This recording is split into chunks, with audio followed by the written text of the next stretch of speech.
Welcome back. This is our second video on the modern difference, and this time we're going to focus on part 5, the industrial age. Let's go. From 1750 to 1914, the world changed a lot. And one of the major changes is called industrialization, a new mode of production, and it's going to be the topic of this term. So I want to take a chance right now to introduce the idea to you and some of the major effects of industrialization. One of the best places that we can look is in England, because the Industrial Revolution began there, and specifically Manchester, England is often used as an example of what the effects of the Industrial Revolution were. This is Manchester here. It's in the north, near the port of Liverpool. Now I want to take you back in time a little bit and show you a picture of Manchester in 1750. And you can look at, it's kind of a nice place. You can see some farming, some agriculture. Manchester, probably here, was similar to how it had been for a long time. It was a traditional city. But things were changing slowly. I think there were some new buildings. There was probably some population increase. But nothing like this. This is Manchester 150 years later, around 1900. And you can see that it has completely changed. Those are factory buildings. So there are some positive effects from that change. The factories probably produced a lot of jobs, produced a lot of goods that the people in Manchester could buy, but there were also negative changes.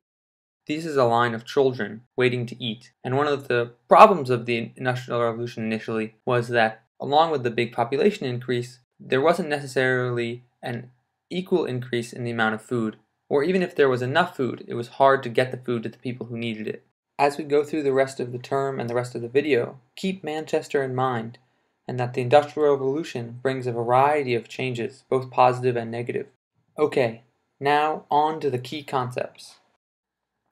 There are 4 key concepts in part 5. 5.1 is industrialization and global capitalism, which talks about the process of industrializing and of how that becomes a global phenomenon. 5.2 about some of the political changes that went along with that, specifically imperialism, where industrialized nations were able to take over other nations. 5.3 talks about some of the social changes, especially this idea of nationalism, that people could identify with the country in which they lived, but also that this period is a time of revolution and reform in different places. And finally, 5.4 is about global migration, because industrialization also brings some of the largest human migrations that we've seen since the beginning of history. And we can describe this whole time as a time of enormous change. So first of all, what does industrialization mean? And I would say it's a fundamental change in the mode of production. We talked about how in the traditional world, even though you might use slaves to up production, you're still using the same methods. Industrialization changes that. Instead of using animals and people and water and wind to make power, now you're using coal and gasoline. Because of that technological change, you have a continuation of the trade networks, but they expand. They move quicker than they did in the early modern period. You also see a huge increase in the amount and complexity of financial instruments, not like trumpets, but stocks and insurance, and including what we call transnational businesses, businesses that operate not just in one country, one nation, but across many nations. And this was partly made possible by technical innovations, no surprise there, and things that we think are normal now: trains, steamships, telegraphs. A telegraph is a way to send a message electronically a long distance. That's something we do all the time with email now, but when that was first introduced, it was certainly revolutionary. And different people and countries responded differently to industrialization. And industrialization brought major changes to social systems as people went from agricultural workers to urban factory workers. You see big changes there. Key concept 5.2, imperialism and nation-state formation, arguably also deals with changes that were brought about by industrialization. Not all of the countries industrialized at the same time, as you might expect. Some places like northwestern Europe, Japan, parts of the Americas, industrialized very quickly. Those countries that did industrialize quickly had distinct advantages, and it allowed them to create or expand transoceanic empires. That expansion and creation of transoceanic empires, we call that imperialism.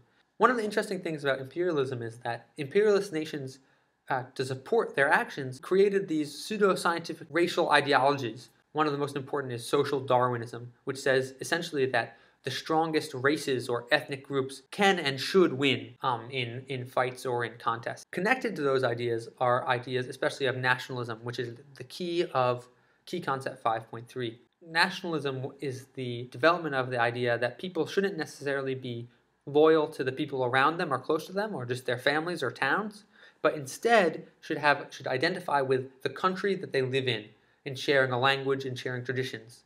And that idea begins in this century. And you might say, well, people before that must have thought, oh, well, I'm German or I'm, whatever it is. Well, there might be some existence of that, but instead it seems like identifying with a nation or country begins around this time. The other thing that's striking about that time from 1750 to 1900 is the introduction and expansion of revolution and reform.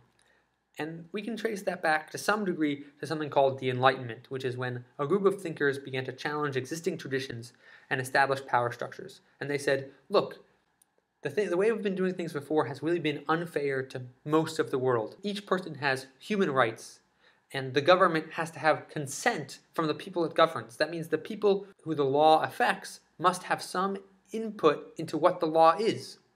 And that idea really threatened traditional systems of government, especially a monarchy, because a king isn't supposed to have to ask his people if he can cut off their heads. He's supposed to be allowed to just do it. But the Enlightenment-inspired revolutionaries in Europe and other parts of the world were cutting off kings' heads, and they weren't asking.